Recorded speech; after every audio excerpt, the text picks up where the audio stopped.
Hello, everybody. It's Uncle Matt, and I'm here to read you another bedtime story. And tonight's bedtime story is from one of my favorite girls, Madeline and the Bad Hat by Ludwig Bemelmans. And this story was copyright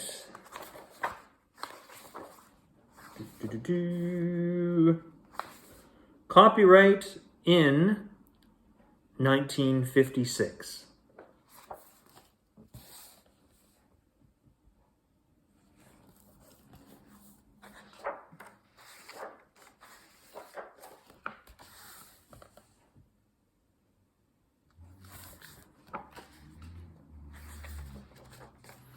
And if you know how the story goes, please read along with me.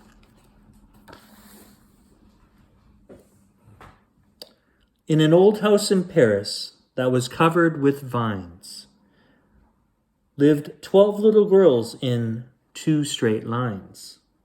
They left the house at 9:30 in 2 straight lines in rain or shine. The smallest one was Madeline.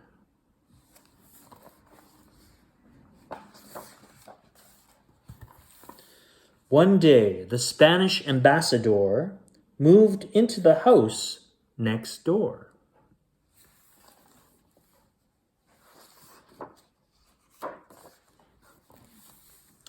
Look, my darlings, what bliss, what joy! His Excellency has a boy.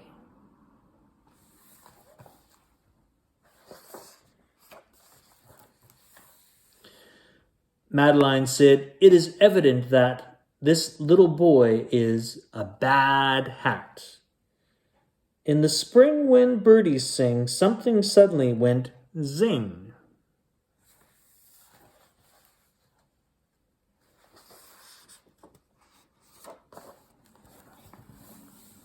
Causing pain and shocked surprise during morning exercise. On hot summer nights, he ghosted.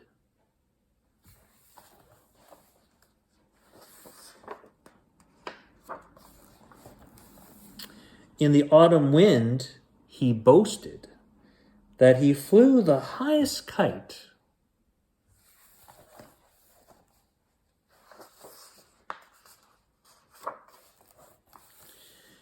Year in, year out, he was polite.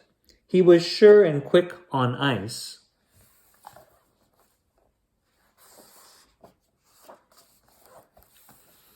And Miss Clavel said, "Isn't he nice?" One day he climbed upon the wall and cried, "Come, I invite you all. Come over sometime and I'll let you see my toys and my menagerie. My frogs and birds and bugs and bats, squirrels, hedgehogs, and 2 cats. The hunting in this neighborhood is exceptionally good."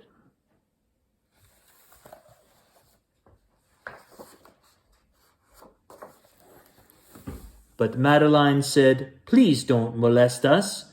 Your menagerie does not interest us." He changed his clothes and said, "I bet this invitation they'll accept."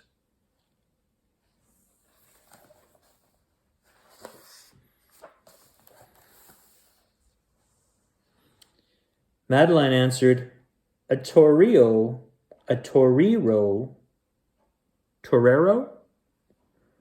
is not at all our idea of a hero." The poor lad left. He was lonesome and blue. He shut himself in. What else could he do? But in a short while, the little elf was back again and his old self.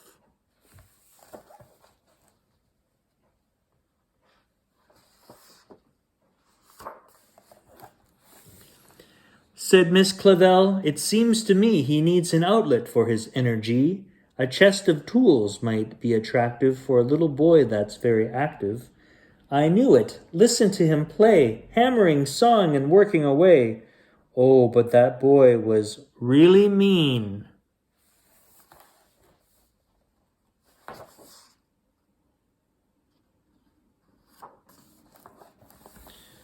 He built himself A guillotine. He was unmoved by the last look the frightened chickens gave the cook.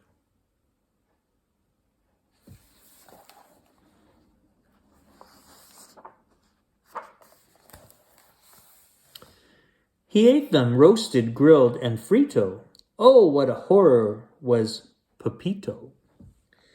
One day when out to take the air,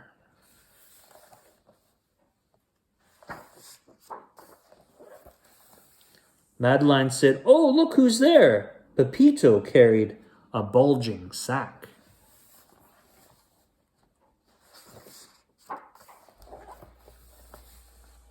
He was followed by an increasing pack of all the dogs in the neighborhood.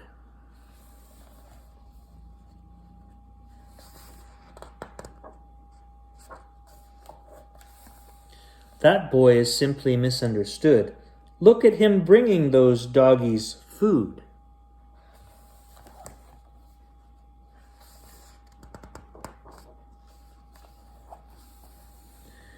Oh, yeah. He said, "Let's have a game of tag and let a cat out of the bag." There were no trees, and so instead the cat jumped on Pepito's head. And now just listen to the poor boy crying, "Ah, secures!"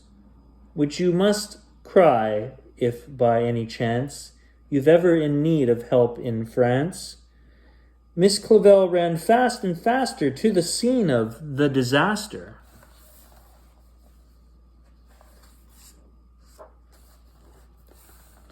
She came in time to save the bad hat, and Madeline took care of the cat. Goodbye, Fido. So long, Rover. Let's go home. The fun is over. There was sorrowing and pain in the embassy of Spain.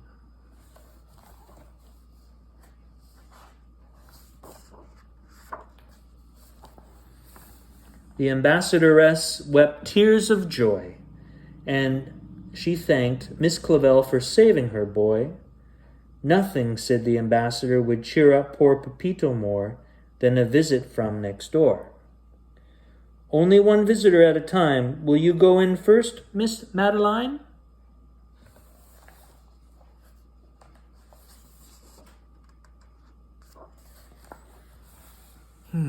So Madeline went in on tiptoe and whispered, "Can you hear me, Pepito? It serves you right, you horrid brat, for what you did to that poor cat." "I'll never hurt another cat," Pepito said. "I swear to that. I've learned my lesson, please believe. I'm turning over a new leaf." "That's fine," she said. "I hope you do. We all will keep our eyes on you."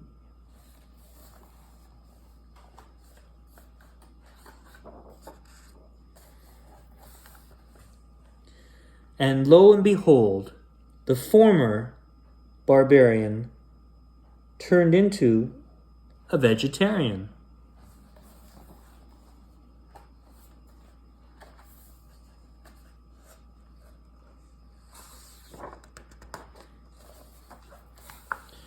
And the starling and turtle, the bunny and bat, went back to their native habitat.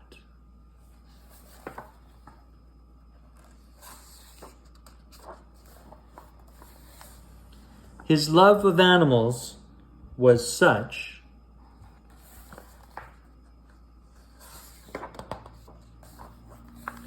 even Miss Clavel said, "It's too much." The little girls all cried boo-hoo, but Madeline said, "I know what to do."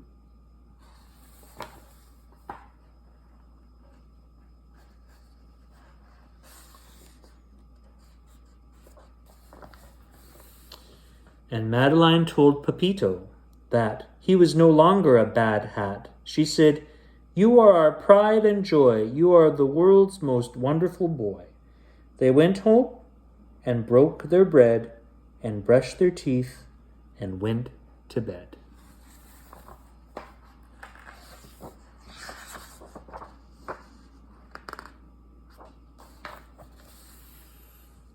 And as Miss Clavel turned out the light, she said, "I knew it would all come out right."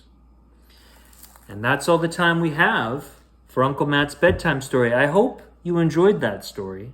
I'm glad Pepito turned a new leaf and became a better person. And that's all the time we have for Uncle Matt's bedtime story. I hope you enjoyed that story, and I'll see you next time. Goodbye.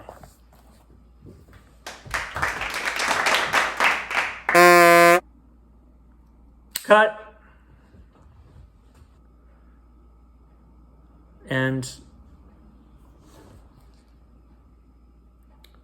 it's kind of amazing.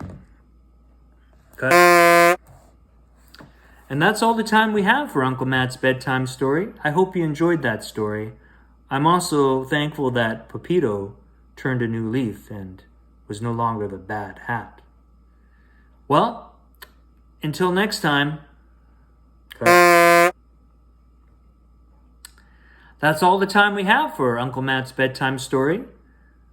I'm glad that Pepito turned a new leaf and is no longer the bad hat. Well, until next time, this is Uncle Matt saying goodbye. See you later.